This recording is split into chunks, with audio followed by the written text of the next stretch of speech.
Ryan was standing in line at the Apple store on a Friday morning in September, waiting to spend $1,199 on a phone that was 3% faster than the phone already in his pocket. He knew the specs. He had watched every review, read every leak, refreshed every rumor site for months. The new camera had one more lens. The processor was marginally quicker. The screen was slightly brighter. He could not articulate exactly what his current phone could not do. It made calls, sent texts, took photos good enough for Instagram, ran every app he needed. It was 18 months old and worked perfectly. But somehow, standing in that line, he felt like he was falling behind. Like his current phone was suddenly inadequate, even though nothing about it had changed since the night before, when he had used it to watch the keynote announcing its replacement. That was the moment the magic happened. Not in the phone itself, but in Ryan's perception of the phone he already owned. 24 hours earlier, he was satisfied. Now, watching Tim Cook unveil features he would never use, Marcus felt a strange dissatisfaction creep in. His perfectly functional device had been psychologically downgraded by the mere existence of something newer. He did not need a new phone. He needed to believe his current phone was no longer enough, and Apple had spent billions of dollars making sure he would believe exactly that. Ryan bought the new phone. He spent the weekend transferring his data, setting up his apps, and admiring how similar everything looked to what he had before. By Monday, the new phone felt normal, indistinguishable from the experience he had left behind. The excitement lasted 72 hours. The payment plan lasted 24 months. And in 18 months, he would be back in another line, convinced once again that what he had was suddenly not enough. My name is Ryan, and I spend way too much time thinking about why perfectly good technology starts feeling broken the moment something newer exists. If you have ever upgraded a phone, laptop, or tablet and realized weeks later that you paid $1,000 for an experience almost identical to what you had. If you have ever felt your device slow down suspiciously close to a new model release, make sure to hit that subscribe button. What I'm about to show you is how the tech industry has engineered a psychological and financial extraction machine that costs the average American household tens of thousands of dollars over a lifetime. Not for innovation, but for the illusion of innovation. I call it the upgrade illusion. And once you see how it works, you will never look at a product announcement the same way again. Here is the fundamental thing you need to understand about the modern tech industry. The business model is not built on selling you a great device once. It's built on selling you the same device over and over again, with incremental changes packaged as revolutionary leaps. Apple, Samsung, Google, and every other major tech company have mastered a psychological manipulation that turns satisfaction into dissatisfaction on command. They don't need to make your old device worse. They need to make you feel like it's worse, which is a much easier problem to solve. And they solve it every single September with a keynote presentation, a barrage of advertising, and a carefully orchestrated cultural moment that makes everyone simultaneously look at their current phone and think, maybe it's time. The numbers behind this illusion are staggering. According to data from Counterpoint Research, the average smartphone replacement cycle in the United States is approximately 2.8 years. Americans upgrade their phones every 33 months on average, even though modern smartphones are built to last 5 to 7 years with proper care. The average selling price of a smartphone in America is now over $850, according to consumer intelligence research partners, and flagship devices routinely cross the $1,000 threshold. If you upgrade every 8 years at $850 per phone over a 40-year adult life, you will spend approximately $12,143 on smartphones alone. And that's before you add cases, charges, accessories, Apple Care, and the monthly financing charges that most people now use to avoid feeling the full pain of payment. But smartphones are just the beginning.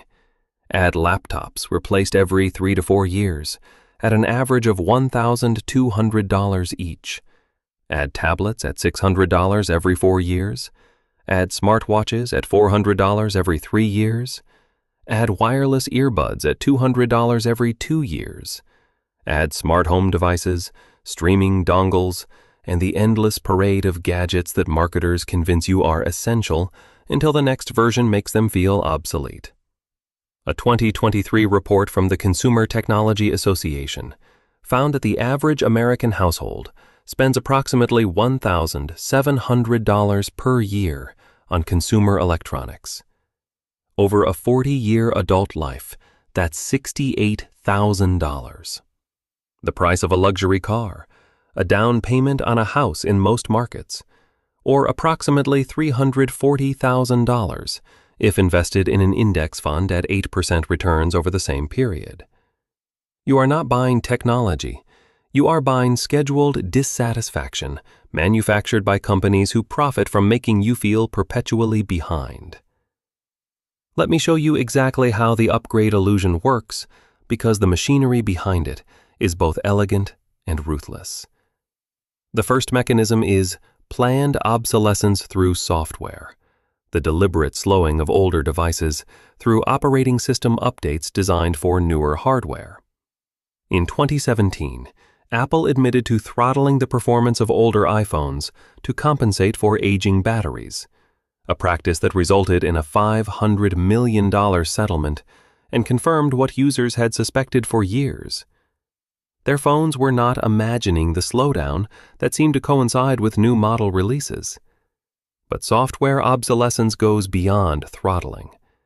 Each new operating system version requires more processing power, more RAM, more storage, resources that older devices have in fixed quantities. Your 3-year-old phone can still run the latest iOS or Android update, technically, but it runs it slower, with more lag, with apps that crash more frequently, with a battery that drains faster, because the software demands exceed what the hardware can comfortably provide. You didn't break your phone. The manufacturer updated it into degradation, and the only solution they offer is purchasing the new hardware, designed for the new software. The second mechanism is planned obsolescence through hardware, the deliberate design choices that make devices difficult or impossible to repair. According to the U.S. Public Interest Research Group, the right to repair movement exists specifically because manufacturers have made batteries non-replaceable, screens proprietarily fused, and parts unavailable to independent repair shops. An iPhone battery replacement through Apple costs $89 to $119 and requires an appointment at a certified location. The battery itself costs approximately $15. The rest is labor and artificially restricted access. Many consumers facing an $89 repair bill on a 3-year-old phone conclude that they might as well put that money toward a new device, exactly the calculation the manufacturer intended. The third mechanism is the most insidious, the annual release cycle itself. By launching new devices on a predictable schedule, tech companies have trained consumers to experience their current device as increasingly obsolete with each passing month. The phone you bought in January feels cutting edge. By September, when the new model is announced, the same phone, unchanged, still perfectly functional, feels like last year's technology. The keynote presentation doesn't just market the new device, it systematically markets dissatisfaction with the old one. Every feature highlighted implicitly suggests your current device lacks something important. Every camera comparison shows your photos as slightly inferior. Every performance benchmark implies your device is falling behind. You are not watching a product announcement. You are watching a carefully scripted psychological operation designed to manufacture desire for something you don't need by manufacturing discontent with something that still works. Now, you might be thinking that technology does actually improve, that new phones are genuinely better, and that upgrading is rational because you are getting real value. And here is where I need to challenge what better actually means in practice. A flagship phone from 2022 and a flagship phone from 2025 are both capable of doing everything 95% of users actually do with their phones. Texting, calling, social media, photography, good enough for Instagram, email, navigation, streaming video, and basic productivity tasks. The 2025 phone does these things approximately 3 to 5% faster, with photos that are marginally better in low light conditions that most users rarely encounter, with a screen that is slightly brighter in direct sunlight that makes no difference indoors, and with a battery that lasts about the same amount of time because efficiency gains are offset by larger screens and more power-hungry features. The improvements are real, but imperceptible in daily use. You cannot feel a 5% speed improvement. You cannot see the difference between a 20-megapixel photo and a 24-megapixel photo on a phone screen. You cannot meaningfully experience the incremental upgrades that marketing departments present as transformational leaps. A study from Wayne State University found that users could not reliably distinguish between flagship phones across generations in blind tests when performing everyday tasks.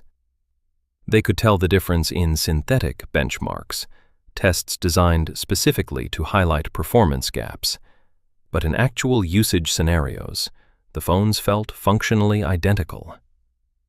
This means you are not paying $1,000 for a better experience. You are paying $1,000 for the knowledge that you have the newest version, which is a psychological satisfaction unrelated to practical utility. And here is what most people do not realize about the comparison between old and new devices. The alternative to buying a new flagship is not suffering with obsolete technology. It is buying nothing because your current device still works, or buying a refurbished flagship from 2 generations prior at half the price with 95% of the performance. A refurbished iPhone 13 Pro in 2025 costs approximately $450 and does virtually everything an iPhone 16 Pro does for daily tasks. The 2-year-old flagship is not obsolete. It is arbitraged. It performs at a flagship level at a mid-range price because the upgrade illusion convinced its original owner to trade it in for something marginally better, flooding the refurbished market with excellent devices that the marketing machine tells you to ignore. Let me show you the lifetime math of escaping the upgrade illusion, because this is where the financial impact becomes genuinely life-changing. Take 2 people with identical tech needs. Person A upgrades their smartphone every 2 years at $1,000 each, buys a new laptop every 3 years at $1,400, replaces their tablet every 4 years at $700, and updates accessories like earbuds and watches at the pace manufacturers suggest. Person B keeps their smartphone for 4 years, buys refurbished flagships from 2 generations prior, keeps laptops for 6 years with 1 battery replacement, and only replaces accessories when they actually stop working. Person A spends approximately $2,800 per year on personal tech. Person B spends approximately $900 per year, a difference of $1,900 annually. Over a 30-year adult working life, Person A spends $84,000 on personal technology. Person B spends $27,000. The difference is $57,000 in direct spending. But the real cost is the opportunity cost. what that $57,000 could have become if invested instead of spent on incremental upgrades. At 8% compound annual returns, the $1,900 annual difference invested each year for 30 years grows to approximately $214,000, $250,000.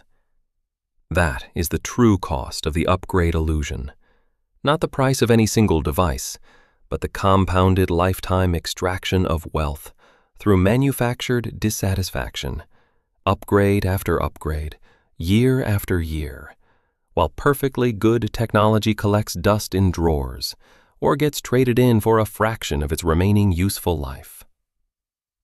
Here's where it gets really interesting, because the tech industry has also convinced us that holding on to devices is somehow embarrassing or irresponsible, when the opposite is true. The environmental cost of the upgrade illusion is catastrophic. According to the United Nations, approximately 50 million metric tons of e-waste are generated globally each year, and that number is growing. The rare earth minerals in your phone, lithium, cobalt, neodymium, are extracted through environmentally destructive mining, often in countries with poor labor protections. The manufacturing process for a single phone produces approximately 70 kilograms of CO2 emissions, and the majority of a device's lifetime carbon footprint comes from manufacturing, not use. Every unnecessary upgrade is not just a financial decision, it's an environmental one. The person using a 4-year-old phone is not behind the times. They are making a more rational economic decision and a more responsible environmental one.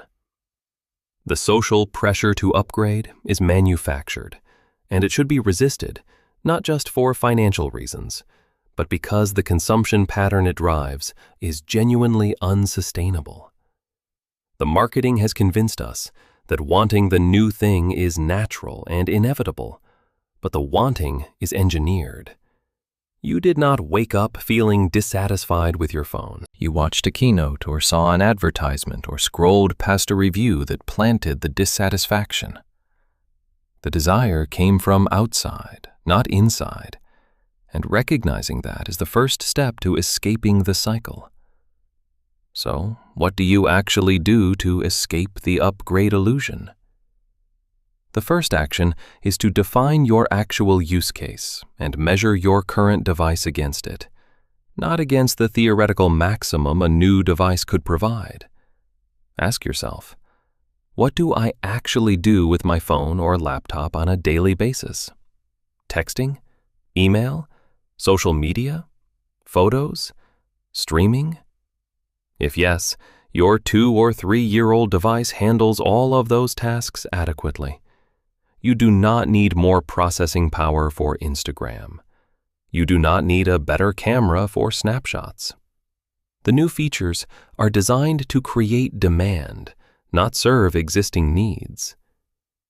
The second action is to extend the life of your current devices through simple maintenance. Replace batteries when they degrade. A $100 repair that adds 2 years of life is dramatically cheaper than a $1,000 replacement. Use protective cases to prevent damage.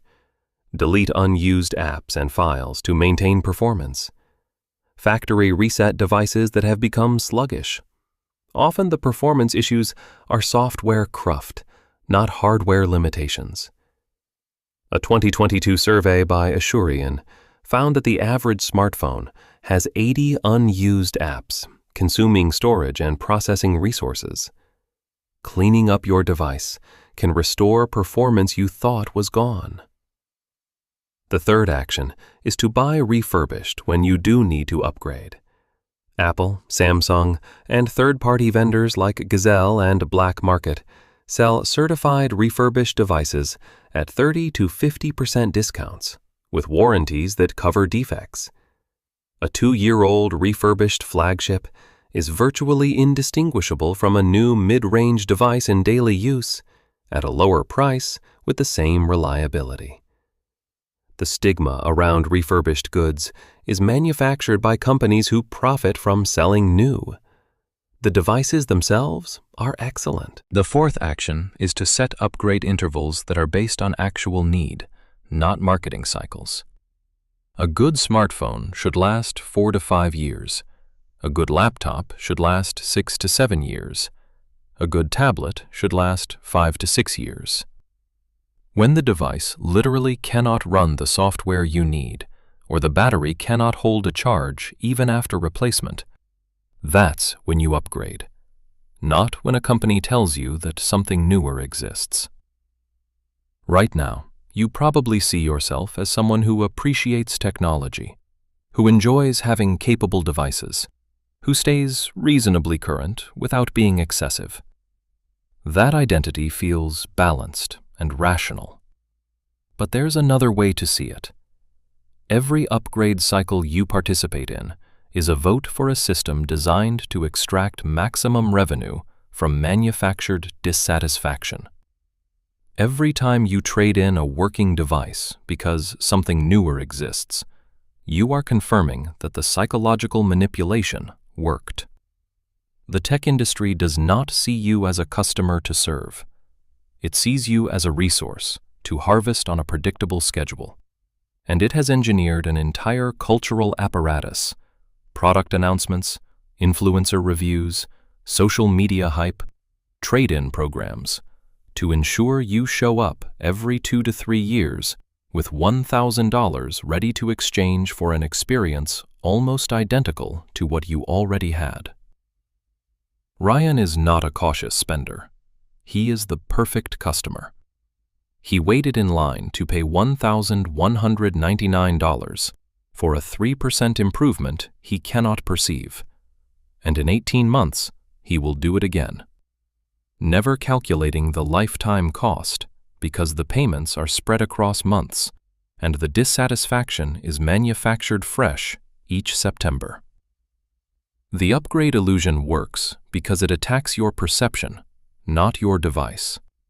Your phone did not become worse when the new model was announced. Your perception of your phone changed because billions of dollars were spent changing it. The only escape is to recognize the manipulation for what it is and to measure your device against your actual needs, rather than against an artificial standard designed to make you feel perpetually behind. You are not behind. You are being told you are behind by people who profit when you believe them. Your 3-year-old phone works. Your 5-year-old laptop works. The dissatisfaction you feel is not coming from the device. It is coming from a marketing machine that needs you dissatisfied to survive. Unplug from the illusion. Keep what works. Invest the difference. If this changes how you see your next upgrade, hit that like button and subscribe. I will see you in the next one.